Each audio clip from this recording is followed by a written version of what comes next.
And I'll just start this. Are you there? Hey. I'm over here. I'm down here on the blue track. I think this is one of the most prominent conspiracy theories out there. It was just a run-of-the-mill, your just everyday neighborhood gang retaliation murder.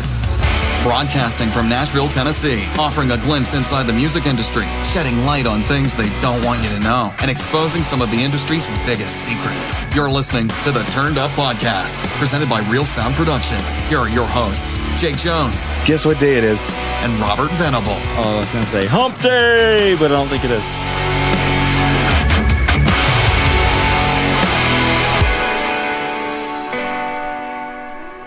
No, it's Monday. Hump day. Yeah, that's an homage to the radio DJs John Jay and Rich, based out of Phoenix, Arizona. They do a little hump day skit on their radio show, Which Phoenix holds a special place in your heart because I found it on the map. I also used to live there. There you go. That's where I started my professional music career. That's where you worked with, like DMX, Rough Riders, D12, Megadeth, just a couple of no names. And hung out in the studio with Taylor Swift and didn't even know it. Well, I knew I was hanging out with Taylor Swift. I didn't know who Taylor Swift was, who he or she was. But I knew that after the fact that was her. Didn't you think it was like a boy? I didn't know. I mean, I didn't know if Taylor Swift was a boy or a girl. I had no idea. As soon as she left the studio, I texted my wife and said, hey, whoever Taylor Swift was, she was just here. If you haven't already noticed, you have butt-clicked the podcast link to Turned Up Podcast, and you are listening to Season 2, Episode 4. And you are trapped. And we are talking about music conspiracies today. I just want to know one thing. Tell me. Who done it? I don't know or didn't do it, because it's a conspiracy and we don't know yet. But we'll get into that. In front of me, ladies and gentlemen and other creatures, we've got the one, the only, the fabulous Jacob Penelope Jones. How did you know my middle name? It's on all of your underwear. Oh, what? You let me borrow them once. That was you, right? Maybe? I don't think that was me. That one time? Never trust a fart. Anyway, Jake Jones, man, you're one of my best friends in the world. You're a good guy, like extremely humble. Your nose is growing. Really? Well, that's because I'm getting older. Isn't the nose the only thing that doesn't stop growing? I don't know. I've heard a story about a little boy named Pinocchio. Oh, yeah, I'm related to him. His nose grows when he lies. Start lying about everything. I'm related to Pinocchio, actually. Liza Minnelli is my best friend. Dude, okay. Besides being a comic, apparently, one of the most creative in the recording studio music producers that I know, and I actually take a lot of influence from the way that you produce things in the studio, like your sounds and the way that you piece together songs. I think it's kind of cool. And I'm like, what would Jake do here? So I start putting together production. He's shaking his head. No, he's saying bullcrap to me, but it's not. I 100% honesty right now. Okay, he's telling you things he doesn't even tell me. Well, because that'd be weird. I don't know. I don't want to inflate your ego. I love you. I got to keep you in the corner. Come kiss me. You're my secret weapon. Dude, but I mean, you and I have actually co-written songs together, but you are a songwriter with Shoalsville Music. You are a singer and a guitarist for As We Ascend, the sexy face of As We Ascend. No offense, Justin. He looks at me cross-eyed. I don't know. I think most people would disagree, but it's your opinion's the only one that matters right this moment. Thank you. That's right. Formerly of the band We As Human, you've toured nationally on all the big stages with all the coolest bands that I'm a fan of. I envy that lifestyle. So, as well as a mixer, engineer, and a producer, and you own a recording studio in the fabulous state of Tennessee.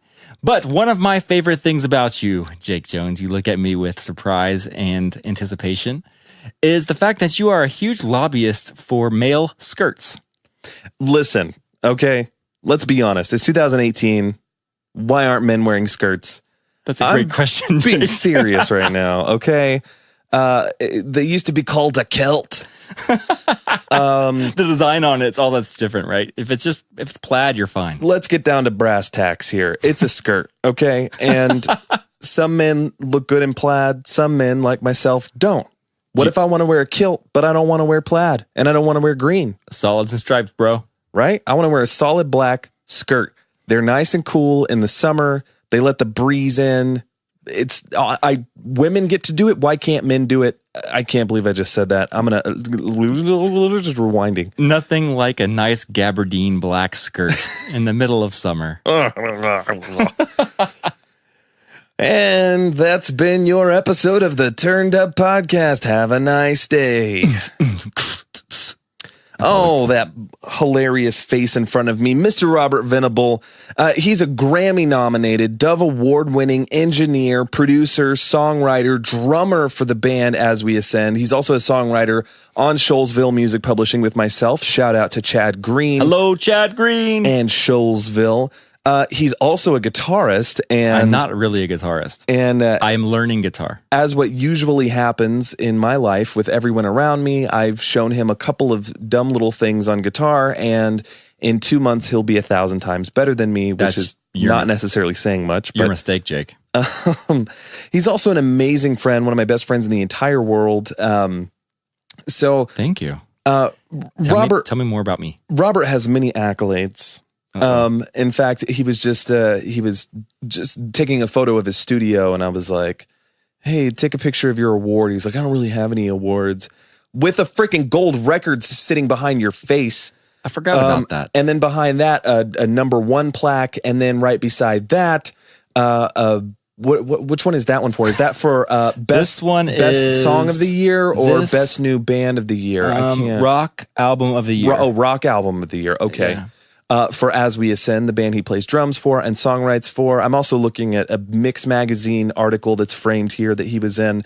Also, I just had a feature in Sound on Sound, and at the Nashville Music Expo was a featured speaker. Thank you. And I had a friend of mine, international friend, who called me up last week, and I haven't told you the story yet. Who called me up and said, interested. He said, "Hey, so you know Robert Venable, right?" I said, "Yeah, we're close friends." He's like, "Oh my gosh, I'm an avid reader of Sound on Sound." And I open it up, and lo and behold, there is his face. Wow. So yes, the guy is everywhere. He's worked with, I think what your gold record right there is for your work with Kelly Clarkson. He's worked with Megadeth, 21 Pilots, Mute Math, DMX, Rough Riders, D12. I could just keep going. Please don't. Thank you, though.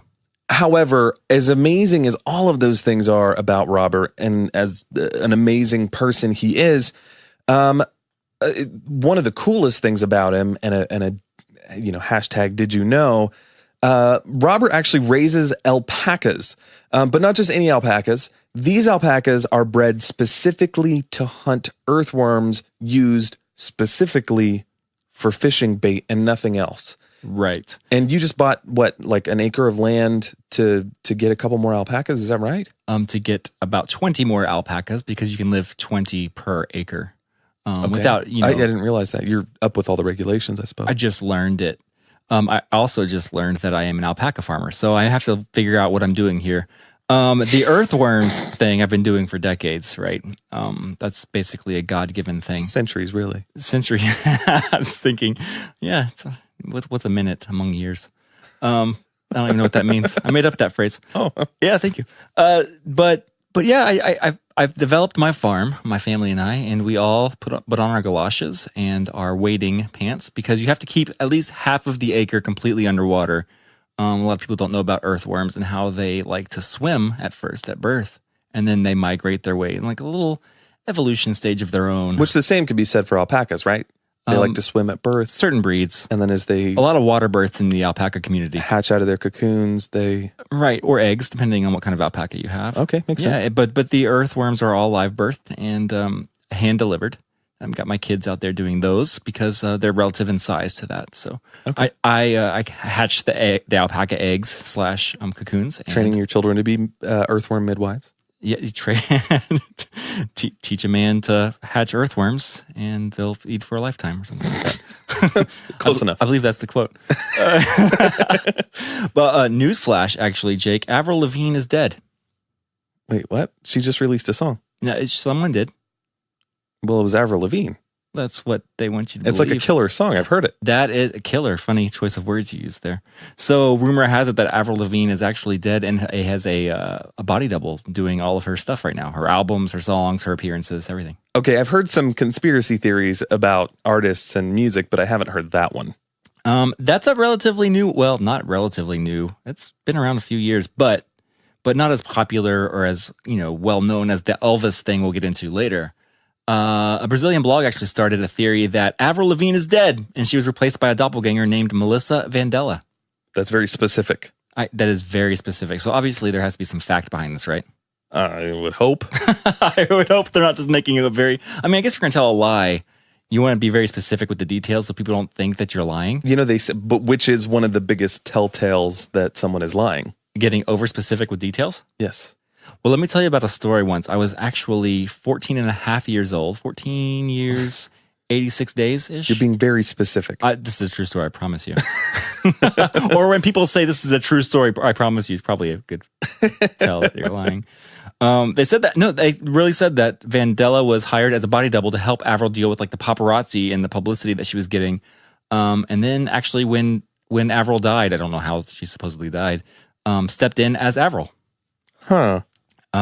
Yeah, and people actually believe this. There are people that are fans of Avril that believe that this is not Avril anymore. So my favorite Avril Lavigne record is her sophomore album, and it has those songs. The album was called Under My Skin. Why can't I think of any of the song titles? Nobody's Home, Take Me Away. There's another one called My Happy Ending. Huh. So all of those titles actually, kind of point to the end of a life, maybe. Conspiracy theorists also actually cite a variation in her height. She became smaller, shorter, which people don't do unless they're getting really, really, really old. Maybe she's really, really, really, really old. Maybe she has the Benjamin Button disease. Ooh, you should have seen how tall I was back in my mid-hundreds. But also the saying that her skin blemish patterns don't match up. Like some birthmarks and beauty marks that she have don't line up on some pictures. I just want to know who's providing these facts exactly. Who is memorizing Avril Lavigne's scars and skin blemishes? Her blemish patterns. I don't know. But the article actually cites 12 different signs that prove that Avril is dead. All right, let's hear them. You want to name them all? You have a list here. I'm going to share it with you. But let's just go down the list. Number 1, different faces, mainly the nose, and this has been confirmed by experts. Experts doing air quotes. All right. Number 2, her height change, which we talked about. Of course. Yeah, you don't get shorter. That's not a thing. Her voice, listen to Complicated and listen to I'm With You. 2 totally different types of voices. Yeah, but people's voices change over time. That's what they say. Of course, the subliminal messages, the song titles, all that kind of thing. Right. Evan left the band in the year that Under My Skin was released and made a song saying that he lost his best friend, Avril. This is starting to look weird. A little fishy. So her handwriting changed at the same time, and she started using a new autograph. That's weird. What about number 7? Abrupt and sudden change of personality, like the way of being and her style, etc. Who knows this? The source would have to be someone very close, I would imagine. Okay, number 8, original Avril, using air quotes again, said she would never wear cute, fashionable clothes in diva style. She hated singers who did that preppy style thing. Well, she was one of those skater, raw punk chicks. You're just saying that because of the song. Skater Boy? Yeah. Skater Boy says, "See you later, boy." But she was one of those against the machine type people. I liken her to Haley from Paramore. Just that kind of punk rock chick, just against the machine. I don't know. And let's see here. Number 9. Original Avril, I like calling her Original Avril, said she would never display her body to cameras. She changed that. Obviously. Well, the new Melissa did. Oh, right. Yeah, Melissa. Number 10, original Avril, said she would never join pop style with dancers doing choreography on stage. Well, they didn't interview Melissa for this, so I don't blame original Avril for that. Number 11, when questioned on the subject, she evaded and was clearly embarrassed. The interviewer insisted and called her a clone, and she was silent and lowered her head. That's weird. But if it is the real original Avril, and you're being called a clone over and over and over again, you're just like, this is stupid. I don't know. Fair enough. I don't know. Number 12, which this was evidence that you personally cited, was that all her birthmarks were different based on your own personal observations, right, Robert? Well, have you seen my Avril room? My original Avril room and then my post Avril room. Yeah, but yeah, you can definitely see the difference if you remember from the first Avril room to the second Avril room. That makes sense. I've only seen your Britney Spears rooms. That wing of the house has been closed for renovations right now. Okay, well, that makes sense. So the verdict on that one, I think Avril's still alive. Avril, tweet me. I do too, but I wonder if I just think so because I had never heard that theory before. It's like not as popular. I mean, it all started from a Brazilian fan site, which is just that, a fan site. And of course, Fair enough. if you want something to talk about, if you want your blog points or your post points for the forum, you're going to post something that inspires a lot of people to reply to it. So you get all your thumbs up, thumbs down things. I don't know, whatever. However that works. Yeah, exactly. But a lot of other like publications have cited that, like The Sun and all that kind of stuff, which, I mean, however reputable those are, it's grabbed some attention. So I don't know. So Avril Lavigne is dead, and someone else is dead too. And I actually heard about this one from you. Oh, first time ever. Wow. Paul McCartney. Yeah, rest in peace, Paul. Songwriter and singer and bassist for the Beatles, as well as the band Wings. That's what they say. I don't know where I'm at with this. I love conspiracy theories, Jake. You know this. I love the whole moon landing thing. I love like the Illuminati stuff. I love a whole bunch. The Denver airport, look that one up. There's a lot of things I like about conspiracy theories. I like the idea of researching it and the idea like, what if? I don't know. It's just fun. It's entertaining to me. But the Paul McCartney one, if I had to right now put my name on one side or the other, I'd probably say he's alive. But I would tell people, like in conversation, I don't think so. Yeah. So right, just for conversation's sake. Yeah. There's a couple of conspiracy theories on this list that I actually side with. This is not one of them, and it's not really because I have any sort of interest in any sort of investment in one side or the other. It's just the evidence that people have for it to me is kind of like meh. Right. So Time Magazine actually posted an article all about different conspiracy theories, and this particular one that I'm referencing is titled "Paul is Dead." Yeah. But of course, looking at it, we would have to think, he never wrote the song "Maybe I'm Amazed." He never formed the band Wings. He never clashed with Yoko Ono, became a vegetarian, or fathered any of his children. Queen Elizabeth must have knighted someone else and not the real Paul McCartney. Back in the late 90s.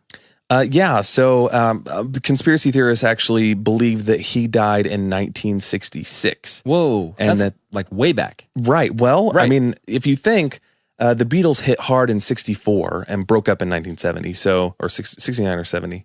I'm kind of embarrassed, actually. I don't know that answer. But so 66 would have been right in the middle of Beatlemania. And I can at least understand the motive, right? Like, your band is doing amazing. You're raking in millions of dollars in a point in time when tens of thousands of dollars a year was a lot of money. And there are a lot of people / corporations / record label executives and people who are depending on this income because of their investment in the band already. That they're raking it in. Of course, they're going to want it to continue. So I could see why not wanting to stop and say, band has a breakup because one of our band members died. However, a band member dying right in the middle of the band, already being huge, and then replacing them and no one noticing at the time, that's a little weird. But people claim it. I heard that there was, back when Paul was alive, a lookalike contest. And the winner, like who looks the closest to the Beatles or whatever. And there was like a Paul McCartney lookalike contest. And then whoever won that contest ended up being who we know as Paul McCartney now. And a lot of people, like huge fans of the Beatles, still can't tell the difference. But if you look at pictures from back then and you look now, I don't know. Really? So there really was a competition. That's what I heard. I mean, I wasn't there. I was doing something else that day. To go grocery shopping or something. Pick up some artichokes. I really thought I looked like him too. I took off my gray hair. You tried. Yeah. Had a black wig. Put on your anti-wrinkle cream back in 66 or 60, whatever. 60, yeah, whenever that was, before he died. So, but yeah, you're right. They do say that they found this guy who looks like him sings like him, had the same jovial personality, blah, blah, blah, blah, blah. No blah It's a blah. lot of, that's a lot of coincidences. You know what I mean? Like, that's a lot you have to get out of one person. Like, not only does he have to look like Paul McCartney, he also has to sound like him when he sings and talks and have the same personality. Well, like, come on. And be close to the same age, you know, all those kinds of things. But the theory is that eventually the guilt of this cover-up started to get to the Beatles and they started slipping out little clues. Yeah, well, they said he died in a car accident, and that all these little like lyrics in okay, what was it, Strawberry Fields or something, where it says "I buried Paul" at the very end of it. Yeah, supposedly I buried Paul. Strawberry Fields Forever. Yeah, Lennon said the phrase was actually cranberry sauce, but. Which makes sense. I buried Paul, cranberry sauce, same amount of syllables, sauce, Paul. I mean, why wouldn't you say cranberry sauce at the end of a song? I know I always do. I love cranberry sauce. I don't even like cranberry sauce, actually. Whatever. You just said that. You were literally just playing me a track that you wrote for a high-profile hip-hop artist. And at the very end is you singing the words cranberry sauce. I didn't even sing it. At the very end, I just go, cranberry sauce. That's like my DJ name, my producer name. Cranberry sauce. Cranberry sauce on the track. Okay, so these little clues, and this is where it really kind of starts to lose me. Paul is dead. Well, so the song Taxman, I am the Taxman. George Harrison gave his quote advice for those who die, talking about Paul. Again, that's a stretch. But they say that the entire Sgt. Pepper's Lonely Hearts Club Band album was just full of Paul is dead clues, right? Right. They formed a new fictional band featuring a fictional member named Billy Shears. Oh, yeah. Who's that? Possibly the Paul McCartney lookalike? Maybe. Oh, there was the song A Day in the Life, which had the lyric, he blew his mind out in a car. That's where they get that he died in a car crash. Or killed himself in the car. And if you... if you take the Sergeant... You talking about the Sgt. Pepper album cover? Well, there's like one of the songs, or maybe it's that same song, if you play it backwards or something, you can hear John Lennon saying, Paul is dead, miss him, miss him. Yeah, I know. That's what I was saying. Dude. But, okay, so if you take the Sgt. Pepper's, the album, and the words Lonely Hearts on the drum logo can be read as 111X, he die 111. I don't know, man. It's kind of creepy. It's creepy. Yeah, All right, so like the Abbey Road cover, which everybody knows, the iconic one, where they're all crossing Abbey Road on that crosswalk, and all four of them are, in step or whatever. Right. So John, George, and Ringo forwent all pretense and pretended to cross the street as a funeral procession. And John wore all white, like a clergyman. Ringo, the mourner, dressed in all black. George donned jeans like a gravedigger. And Paul wore no shoes because he didn't need them because he was dead and walked out of step from the others. So I do think that that's interesting. I mean, of course, it's fun to entertain these thoughts. But does that mean that he's dead? I don't know. To me, this is one of the conspiracies on our list where it holds some water. The industry was so fragile and so malleable at that point where bands like this didn't exist. There weren't super bands. There weren't bands making millions of dollars yet. Like, this was one of those bands that just first blew up the scene. And so with this much riding on such a huge power, and we've talked about before, it's not just musical. There's politics involved. There are hundreds of people involved in this industry that are directly affected, much less indirectly affected.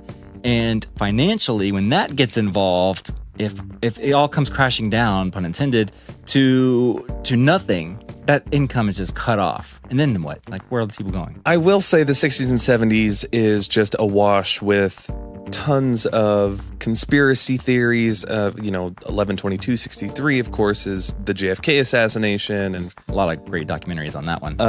And the show 11/22/63, and the one, exactly called that, which is amazing. But so I do get that. There were spies, there was everything going on. What was the drug experiment with the CIA? I can't think of what it's called. The LSD stuff? Yeah. remember. There was a name for it. Anyway, a lot of that stuff's been proven. There's actually been like criminal convictions and things. So I would call it plausible, but believable. Well, that's why I said it holds water. I mean, it potentially could have happened. Well, let's just look at it this way. If Paul is really dead, then his imposter is running amok right now. He met and married Linda Eastman, who he had 4 kids with, lost her to breast cancer in 98. He released a live album in 93 called Paul is Live. Why would you call it that? Likely story. He produced more than 20 solo albums. I mean, that's not even counting the ones he released with Wings, where he had his number ones. We talked about with Seth Mosley. Episode 2. Yep. Yeah. He endured a horrible divorce with Heather Mills, which may or may not have made him wish he was dead. Or at least maybe he were still Billy Shears. Yeah, right. So whoever the real Paul McCartney is, I think we do know. I think he is the real Paul McCartney. That's what I think. I don't know. That's my opinion. I don't know. Paul, tweet me. I'm just gonna say that for everybody from now on. Stevie Wonder, tweet me, dude. He probably could. Okay, he can read, right? So this is where you're going with this? That's exactly where we're going with this one. I kind of do believe this one. I believe that Stevie Wonder is not blind. I've seen a couple of videos, probably the same ones you have, where he like catches a mic stand that's falling, just reaches out and catches it. Right, and that's one of the big things that skeptics have started calling him out on, because he knocked, like Paul McCartney, we were just talking about, Billy Shears, knocked over a mic stand. He knocked over a mic stand during a performance at the White House, and somehow, by a miracle of God, I'm guessing, Stevie Wonder reaches out and grabs the mic stand. How do you grab the mic stand that's falling if you can't see, and then puts it back upright before it falls? And there are videos on this. You can Google it. Well, I mean, they say whenever you're missing one of your primary senses, your other senses, enhance. So maybe his spidey sense. Real quick, listen to this mic stand fall. Yeah, that sounded like a toot, but that wasn't. I caught it. Oh, okay. That's my chair squeaking. No, you Likely can't. Story. Are you going to hear a mic stand fall during a performance? No. Yeah, of course. So are you going to see a mic stand fall, maybe? Maybe. Yeah. If you're not blind. That's exactly right. There's also a photo of Stevie looking through a viewfinder of a camera, apparently taking a picture. Maybe he was just being funny. Oh, I would do that. That's something I would do. That'd be funny. Okay, so I actually just recently heard about this one. There is footage of Stevie Wonder's 60-second birthday wish to film for TMZ, which might be difficult to do. Yeah, he looked right at the camera, man, the TMZ guy. And I just started giving, that was weird. I don't get it. I don't know how you know that guy has a camera. It wasn't planned. He's just walking and all of a sudden turns and starts talking to a camera. So there's actually a hashtag, right? Like you can look this up. Yeah, this all inspired, it spawned the whole hashtag Stevie ain't blind thing. So if you probably type that into your social media networks, you'll see some interesting photos and tweets and grams. Do you follow the Stevie Wonder I Instagram account? One. Yeah. No, I don't. It's hilarious. Dude, that's probably so bad. It's not. It's just pictures of blackness. That's horrible. That's like the Helen Keller stuff. Right? That's so bad. Which I follow on Twitter, which is equally hilarious. It is really funny. I'm pretty sure we're going to go to hell because of that. But man, humans, we're interesting creatures. I do believe that he can see. Oh, but there's something else. He said that he was going to make this huge announcement that would blow people's minds, which I guess still hasn't happened because my mind's still in one piece. But he said that he was going to make some huge announcement that might shock some people. He was rumored to have gone blind because he was born prematurely, whenever he was born. I don't know how many years ago that was. But I remember it like it was yesterday. He was born with some complications. They said that that's what caused him to be blind. And then there's some other incidents later in life where he lost his sense of smell or something like that, which ended up coming back. I don't know. But yeah, so he made this announcement saying, hey, I've got something that may shock you guys. It's a miracle. And we're all we already know, Stevie, you can see. It's probably why he hasn't announced it. He's like, you already know. I'm just telling you, man. I don't know. I think that one, I do believe that he can see. Yeah, okay. The video is pretty convincing. It is. Go look it up. I must say. So there's another one on this list here that I actually, again, have never heard, and which is that Elvis faked his own death. Am I weird for having never heard that? You do know who Elvis Presley is, right? Yeah, he sings bop. Right. Bop, ba, doo, He and his 13-year-old brothers. Yeah. Bop, doo, Yeah, I believe that's Hanson, but that's close. That's close. They both walked upright at one point and may still walk upright. Bop. Okay. You said, bop. Dad jokes. So Elvis Presley faked his death. That's what they say. He actually died on August 12th. I'm sorry. Supposedly. He supposedly died August 16th. I'm making up dates. 1977 from an overdose. I thought it was a heart attack. Some people are saying like he was on the toilet. Yeah. He must have died so many different ways. He just gave up and decided to stay alive. I don't know. but he's rumored to have faked his own death and gone into hiding. I think this is one of the most prominent conspiracy theories out there. Like everybody, when you think of music conspiracy theories, you probably think Elvis is still alive. Are you just rubbing this in my face right now? Because I really have never heard this one. Are you serious? I'm serious. I've never heard that Elvis is still alive. Everybody, let's start a hashtag, something like... I figured the most prominent one was Tupac. Because that's what I always hear. Like, it's like a joke people throw out at the middle, like randomly. Tupac is alive. That's because you were alive the same time Tupac was. Maybe, barely, but... And you were alive at the same time as Elvis. That makes sense. I was not. I was middle-aged. Just kidding. But over like the past 41 years, fans have insisted that they've spotted Presley out and about. Like they've claimed he's made appearances. Oh, in the film with Macaulay Culkin, Home Alone, as an extra. I've actually seen the still from that. I don't think he looks like that guy at all. But this one I'm kind of sold on. That they said that he attended his own 82nd birthday party. He had like this white beard and was donning dark sunglasses and a big black cap and had a jacket on with his hands in his pocket. Okay, but how many Elvis impersonators are there out there? One would say that's a great argument, except for this next fact.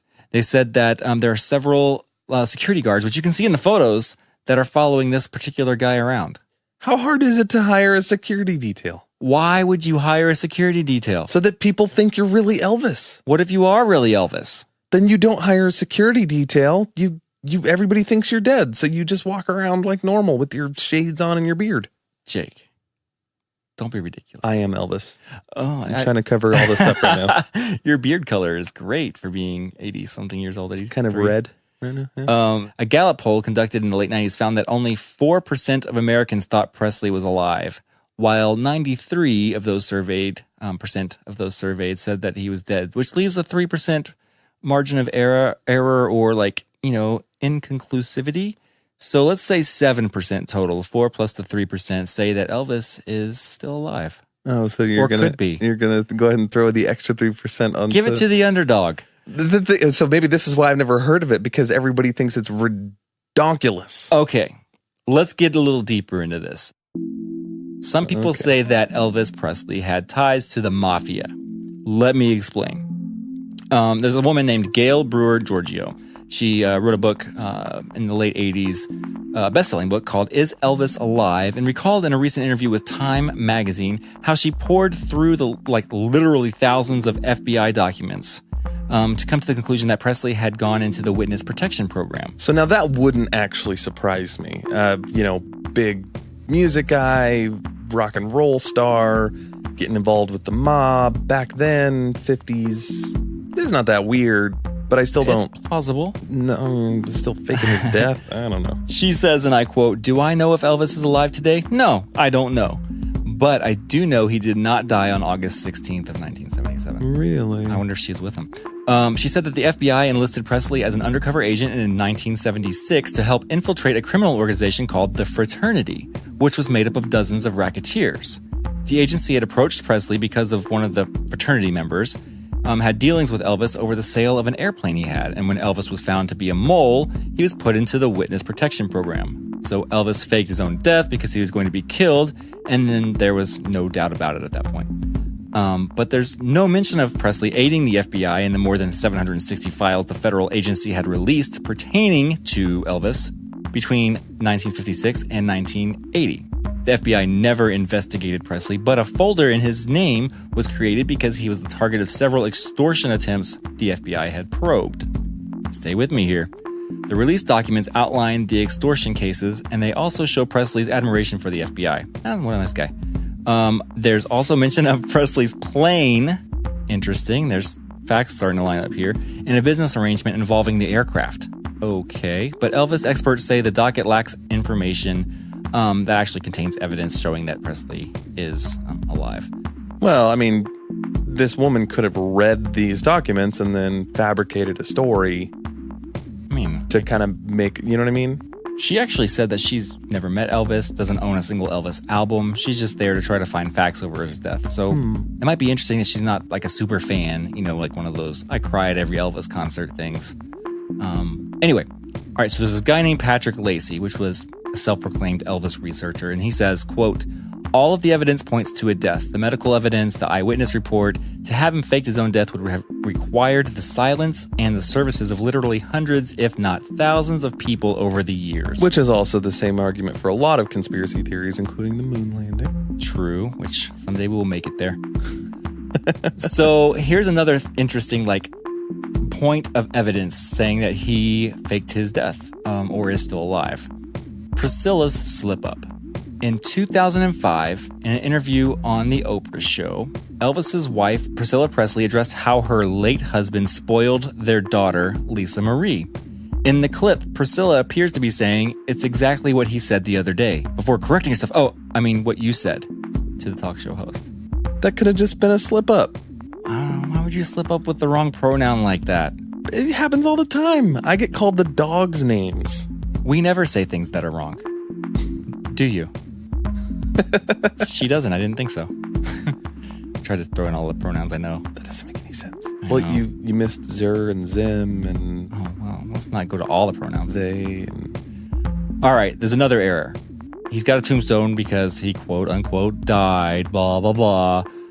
But they say that, if you look at it, his middle... because he did? That's what they say. They spelled his middle name wrong. His middle name's Aaron, but it was spelled A-R-O-N. On his tombstone, it's A-A-R-O-N because they're saying, well, that would be like a big, no-no. What's the word? He's not really dead. He's not really so dead. You don't want to really commit to that. So they put A-A-R-O-N. But something that proves that wrong would be later in life, Elvis actually started spelling it A-A-R-O-N. So I don't know.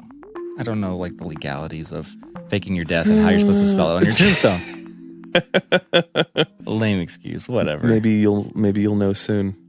I may or may not, depending on how my application to the witness protection program is received. My middle name's not Aaron, but please spell it with 3 A's. One more than Elvis. A-A-R-O-N. A-A-Ron? A-A-A-Ron. A-A-A-Ron. Like triple A. So... Ron. Elvis is still alive. Yep. Glad you know that. But someone who is not... Tell me. Kurt Cobain. All these conspiracy theories have to do with people dying and pretending that they're not dead. Well, of course. It's easy. It's an easy target for conspiracy theorists. That's what they say. Yeah. So Kurt Cobain, most people know that he died in 1994. And I feel like the general consensus is, at least according to the Seattle police, or the police department, where his body was found, he died from a suicide. Gunshot wound to the head. End of story. The pictures have been released. You can look at them now online if Case you're closed. into that kind of thing. Yeah. You want to hear my favorite Kurt Cobain lyrics?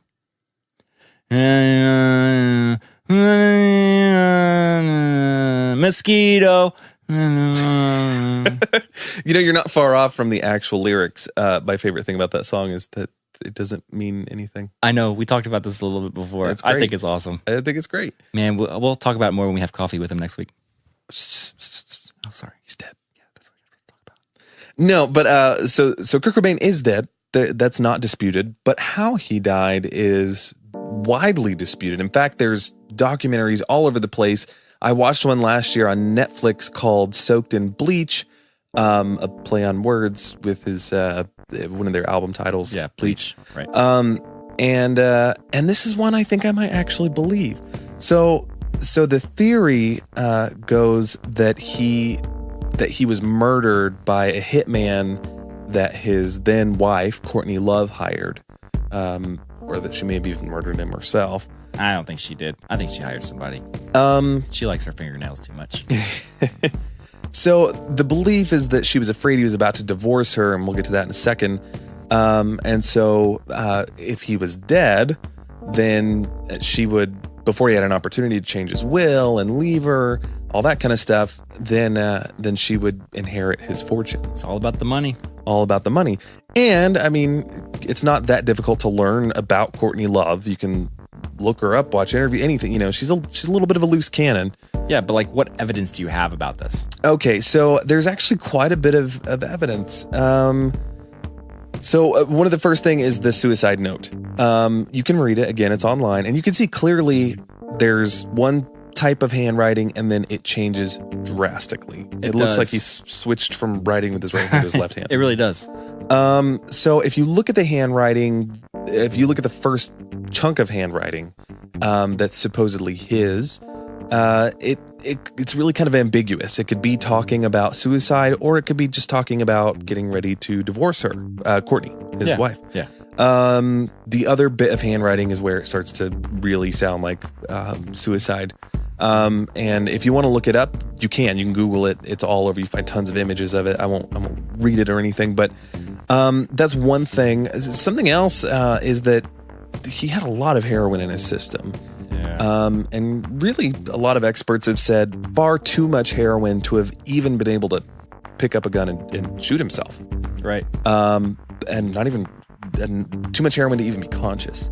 I've even heard from some people that it was a lethal dose of heroin. So I could have killed him right there. He could have died from that, and then somebody just shot him to make it look like a suicide. I don't know. That's weird. Like, so speaking of shooting him, like, that's one of the biggest pieces of evidence that I think has, going against this as being a suicide is that he used a rifle.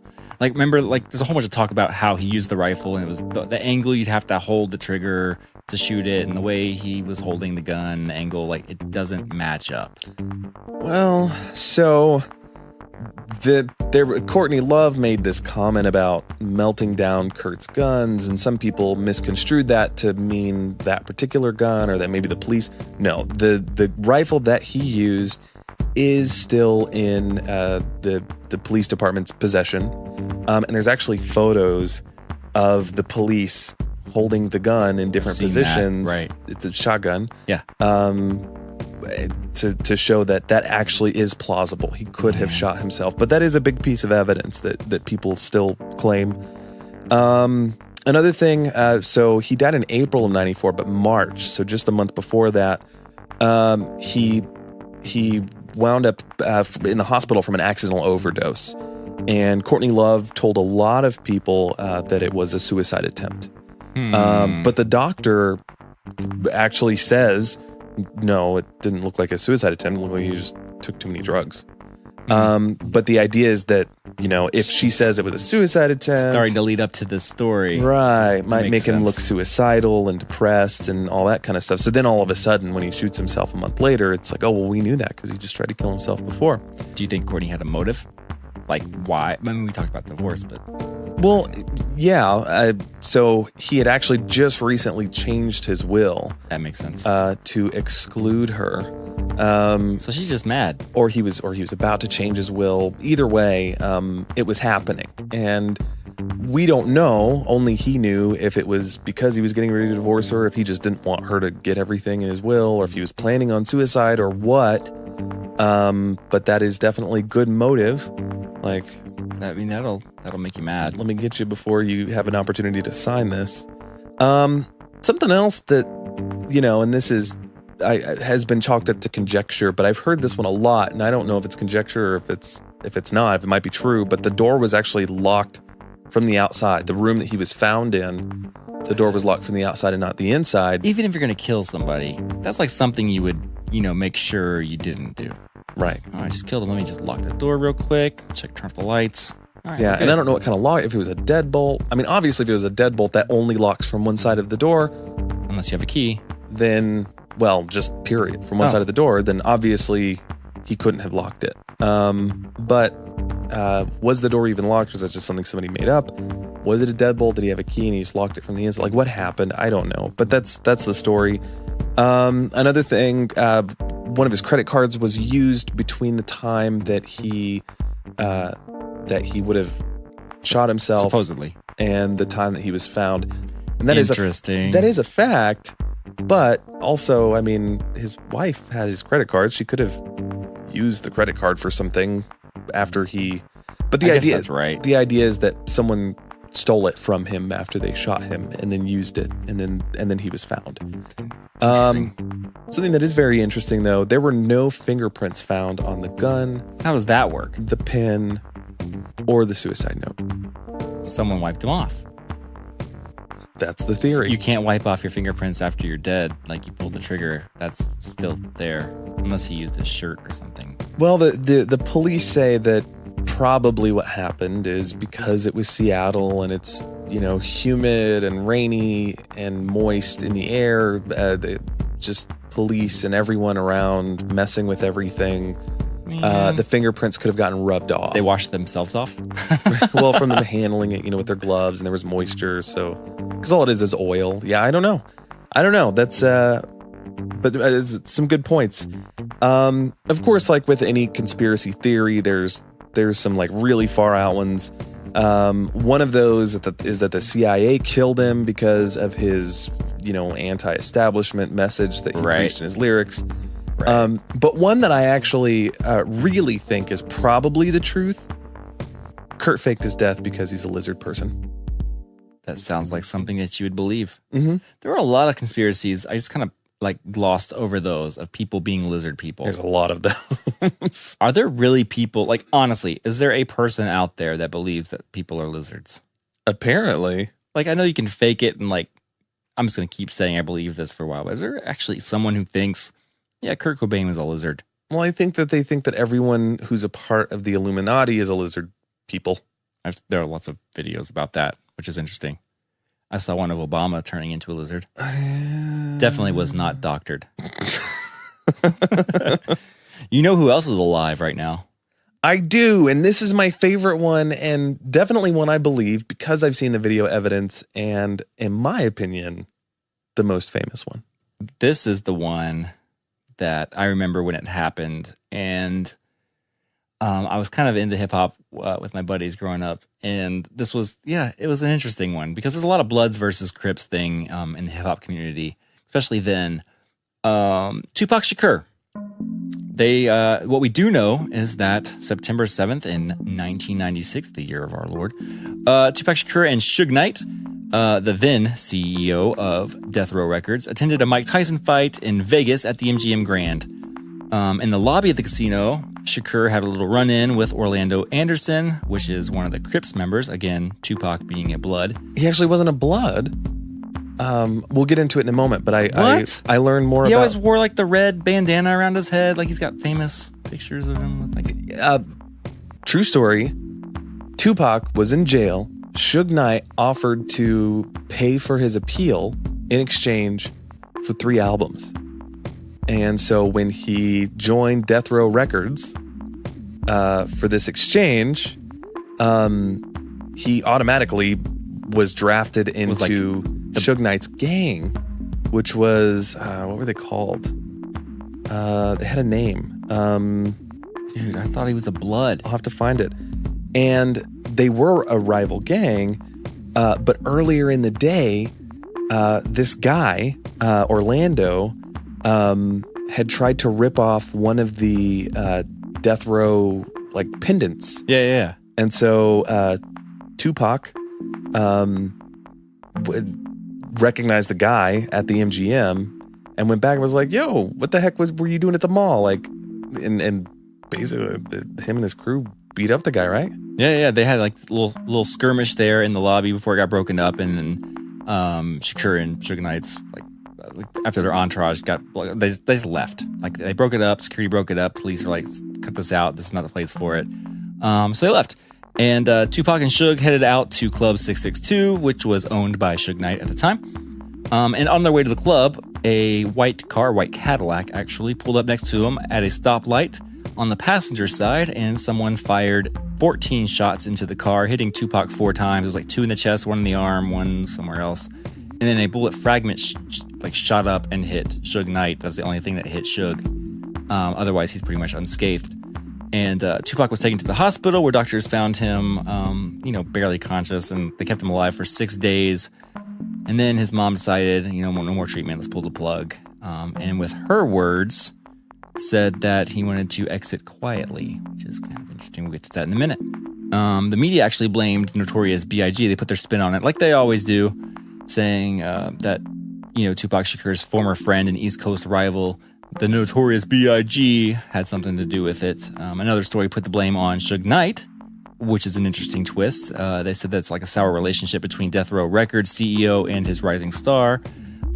Theorists believe that Shakur was ready to leave the label and start his own label, and so Suge Knight orchestrated his murder, which is kind of interesting. So, you know what? The Crips actually took ownership of the death. They said straight up that it was just a run-of-the-mill, your just everyday neighborhood gang retaliation gang rivalry murder thing. And that it was a you mess with me, we mess with you. And in fact, what I understand is Tupac may not have even been the intended target. It could have been Suge Knight as the head of his gang. Why would 4 bullets hit him and nothing did directly hit Suge Knight? Like, if you're shooting 14 shots, one of them would hit your target. Well, I don't know. 2 cars beside each other, stoplight, you're nervous. Tupac's on the passenger side, right in the line of fire. If you're just randomly firing into a car thinking, 14 bullets eventually will hit him. It's not like we're talking about sharpshooters here. Okay, so if your target is Suge Knight and you find who you know is what you know is Suge Knight's car, because you know that, if you have a target with your intended target in it, you know what he's driving. Otherwise, why would they have stopped next to that car to shoot? You would have pulled onto the side where Suge Knight is. These are...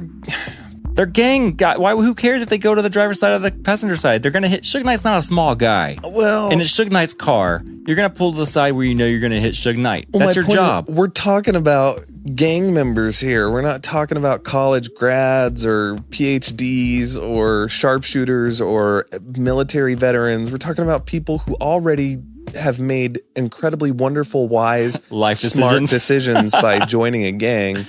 But, what's one of your big requirements in being a gang? Can you shoot somebody? I can.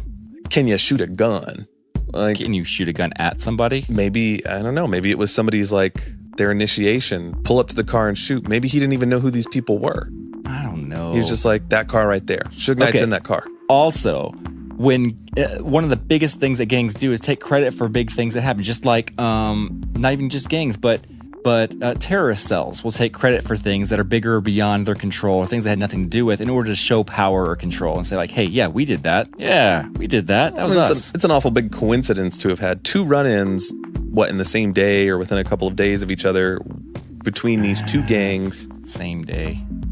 And then a murder. And then that same gang says, yeah, we did it because they screwed with us, so we're going to screw with them. Well, check this out.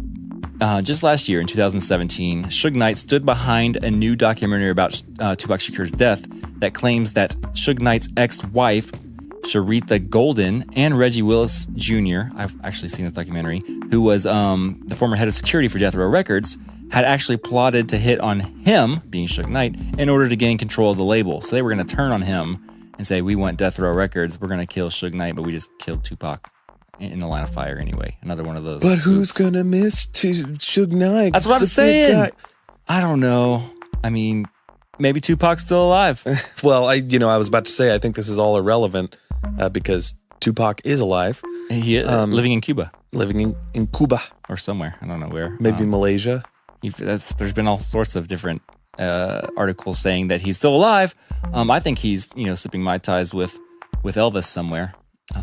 So I will say, with gangster rap, especially in the 90s, more so than any other time, although I can't say that it's changed much, flaunting your wealth and your status and who you are, that's what it's all about. That's kind of the core message of the lyrics. I've got money, I got ladies, I got booze, I got everything, I got cars. So imagine Ferraris. now you're a famous rapper or rappist, and as you are, and now you have to fake your own death and then go quiet for the rest of your life and pretend like it all never happened. He's just sitting there. Ooh, put me in, coach. Now, if you go back to what I was saying earlier, that he was in prison and Suge Knight, paid for his appeal, and so he got roped into this record deal and all that. I could see why it's like, I didn't even want this life. I got roped into this gang. I just want out. So he fakes his death and gets out. Okay. Right? I don't know. Kind of makes sense. I don't know. Yeah, could. I don't know. Okay, so check this out. You know, and I know, being in this industry as producers and musicians, we know that sometimes music is recorded that never gets released.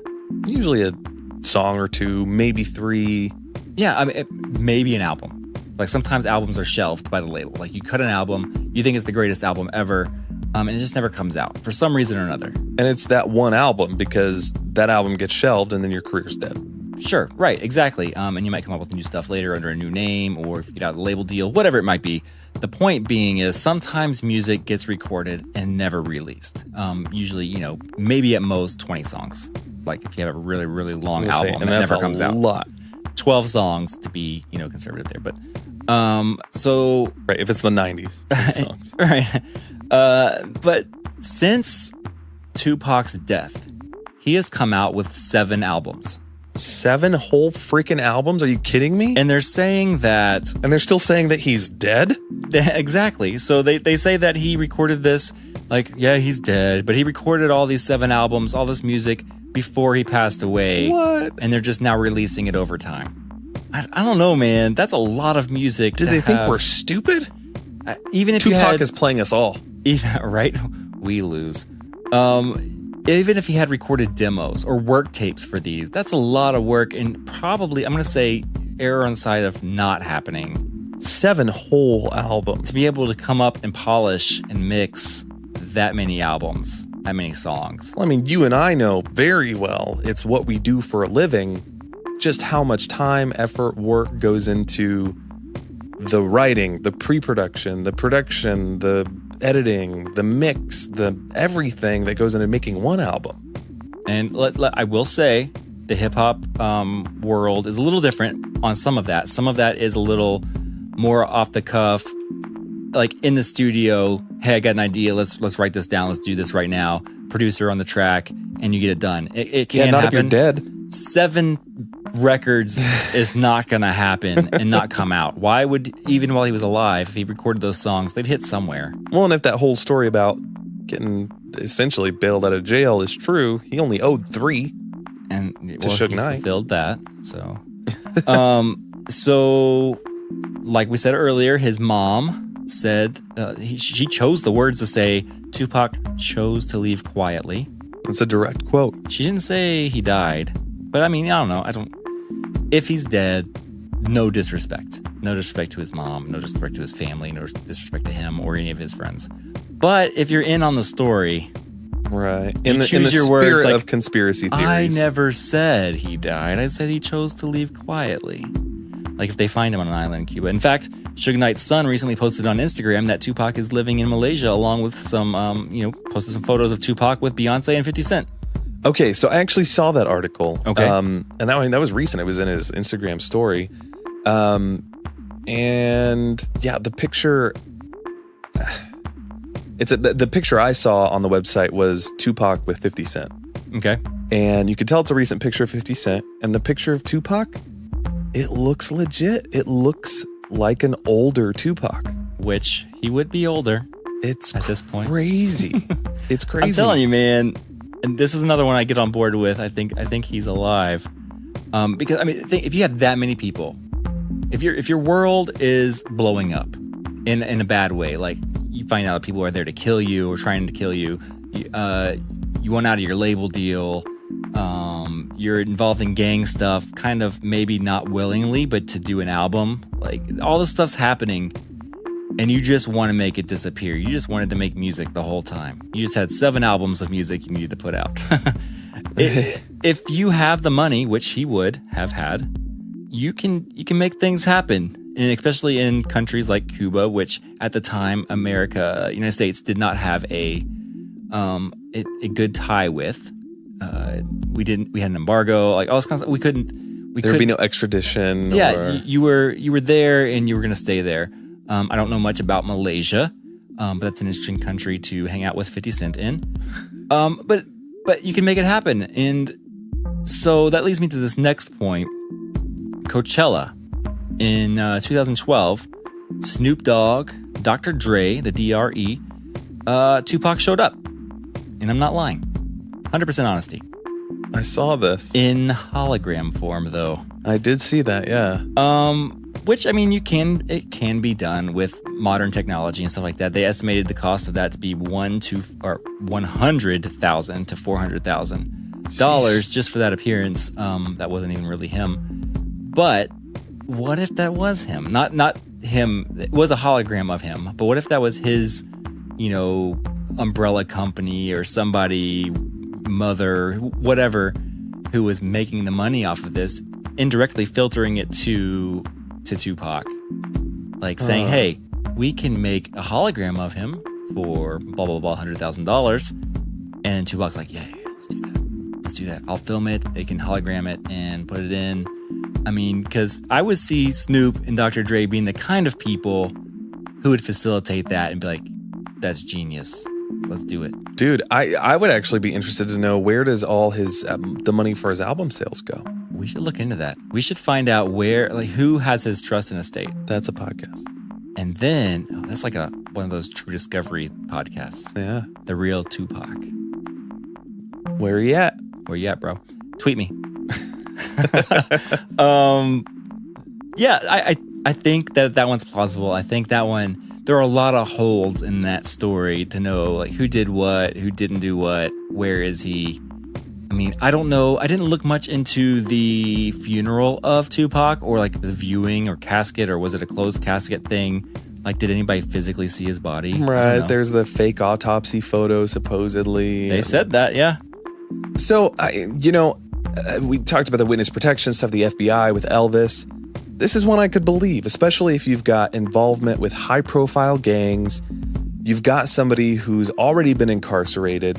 I mean, you don't know if he's a mole, and and it's probably just because I've been watching too much Ozark, but on Netflix, show, yeah. But it's very plausible that even the FBI would have said, "Hey, here's what we're gonna do." We just watched White Boy Rick, even. Yeah, great movie. So this would have been 10 years after that? Yeah. The FBI saying, "Look, you get us some intel, get us the information that we need on Suge, or Suge whomever, Knight, yeah, and or any of these gangs that you know, and we'll help you fake your death and move you off somewhere else, and then just leave it up to a rapper to, a 90s gangster rapper to be like, I can't just let these fools just always think I'm dead, and start releasing albums. Keep putting out diss tracks. What if he puts out a diss track or something that's towards somebody who... Like Machine Gun Kelly? Yeah, who was not... wasn't in the rap game. Wasn't even alive? At the point that he, quote unquote, died. I don't know. Interesting. I hated Machine Gun Kelly as a baby. It's like, now Eminem's dissing him too, blah, blah, blah, blah, blah. That'd be a cool rap song from Tupac. Tupac, tweet me. Write that song. No, people are supposed to think he's dead. Oh, that's right. Sorry. You're spoiling too many. Well, that's the whole point of the podcast. You and I are in the Illuminati for a reason. I know, the Instagram post that invited us. We're not supposed to tell people. We're going to get Lamborghinis soon because of the Illuminati connection. Right. I only had to pay him $200,000 and give him the deed to my home. I just gave him the deed to your home too. Wait. I didn't want to. It was the scam. You told me it was legit. It totally is. That's legit, why I gave Jake. you the deed to my home. Thanks for listening to our podcast. If anybody has a home, Jake's homeless. And looking, apparently. Homeless and looking. This was a fun one. This was a fun one to research. This is one of those ones that just gets you thinking and hopefully inspires you to go look up some of these things. Please go look up the Avril Lavigne one. Avril Lavigne, please tweet me for real if you're alive, because we want to know that you are safe and sound. Or if this is Melissa, you can tweet me too. No, this really was a great episode, and these are just some of our favorites. There are many more conspiracy theories of, these ones are are definitely more high profile and I think a little more widely known. That Stevie Wonder one is hilarious. I want to know which ones we missed. Please tweet us the ones that we missed, or Facebook us, or send us a message, or fax us. How would they do that? What's our fax number? Our fax number is found at Twitter or Instagram at Turned Up Podcast. And of course, Facebook.com/Turned Up Podcast. Or on the World Wide Web. Oh, you're so old. Turned Up Nobody Podcast. calls it that anymore. What do you mean anymore? It just happened. TurnedUpPodcast.com. And you can find us there. Also, you can listen to us as you are right now on your favorite podcasting streaming service, or iTunes Music, or Stitcher, or we're on Spotify and PodBean and Castbox, all the things. Anywhere you listen to podcasts. And if you don't listen to podcasts, how'd you find us? But please rate and review us. We do appreciate the 5 stars. If you hate our podcast, 5 stars is the worst one you can give us. If you love us, 5-star really helps us out a lot. So give us the 5-star, 5-star, 5-star. But the reviews are funny. If you go through and read the old past reviews, then most of them are making fun of me. We need some good. We need some new good ones. We do. I think they're starting to get a little older because we took the break. Right. So we need some new reviews. Get on there, write a review. Let's talk about how old Robert is. Be honest, but be funny. That's the requirement. And if you can't be funny, tell us our favorite dad joke or something. Dad jokes are always just the best. Google it and leave it in the comments or in the review. I think it's hilarious. But we couldn't have done this without our patrons. Of course. Huge shout out to Seesaws, Michael J83. Hello. Davin C. Casey, who's putting out some great music right now. He was in a band called Story of a Ghost that you and I have worked with before. Right, I remember them. Laura Ann Elise 7, Samantha Seeger, Natalie B, J Walter 1, Josiah 820, and there are probably some new patrons as we speak, but being completely transparent with you, we are pre-recording this episode because Jake, you and I, and our band As We Ascend, are going overseas to record, maybe record. We're not sure what we're doing over there. We're playing a show, a festival, Loud and Proud Festival at a place called Betzdorf, Germany, and then heading over to Paris for a little bit. So we pre-recorded this one from Nashville, Tennessee, so you guys have something to listen to today. That's right inside of your beautiful studio. Thank you. So a huge thank you to them. Literally, completely possible because of them. And thank you all so much for supporting us. If you want to become a Turned Up Podcast patron, it's easy. What do you do, Robert? You pray. But when you're done praying, you can. It's really easy. You just press the go to turneduppodcast.com, and up in the top right corner of the page, you'll see this little menu drop down thing, and you can click Become a Patron. Become a patron. And it's super easy. When you sign up, you get all kinds of cool things, whether it's a shout out on the show, stickers, mugs. We'll even give you the opportunity to record an intro to our podcast, which we have a cool one coming up soon. How about coming and sitting in on an episode? If you find yourself in Nashville or wherever we happen to be recording, you can come hang out with us in the studio. Of course, getting episode notes as well as the layouts that we like our notes. Yeah. Like our what's the word? Yeah, like our show notes, our outline that we reference, where we put all of our research. Yeah, and you get access to some of the things that we might not release publicly that you're listening to right now, but also the uncut, maybe slightly unedited versions of the podcast with some cool facts and figures that we're like, oh man, this might bore the average listener. Let's cut that out. So all these are laid out on the patron site. Go to turneduppodcast.com, top right corner, become a patron. You'll see all the different levels that you can sign up for each month for all the different cool, fun things. And obviously, we couldn't have done this without our help from Real Sound Productions, giving us a platform and the ability to record a podcast so you guys can hear it in your ear holes. Absolutely. A huge thank you to Mr. Venable for editing this episode, and also for your research and your immense, vast, useless knowledge of conspiracies. Likewise to you, Mr. Jones, in your research and editing and mixing on all the other episodes that I'm not mixing and editing. And I do have a vast knowledge of useless information. Just ask my wife. You could be cool on Jeopardy.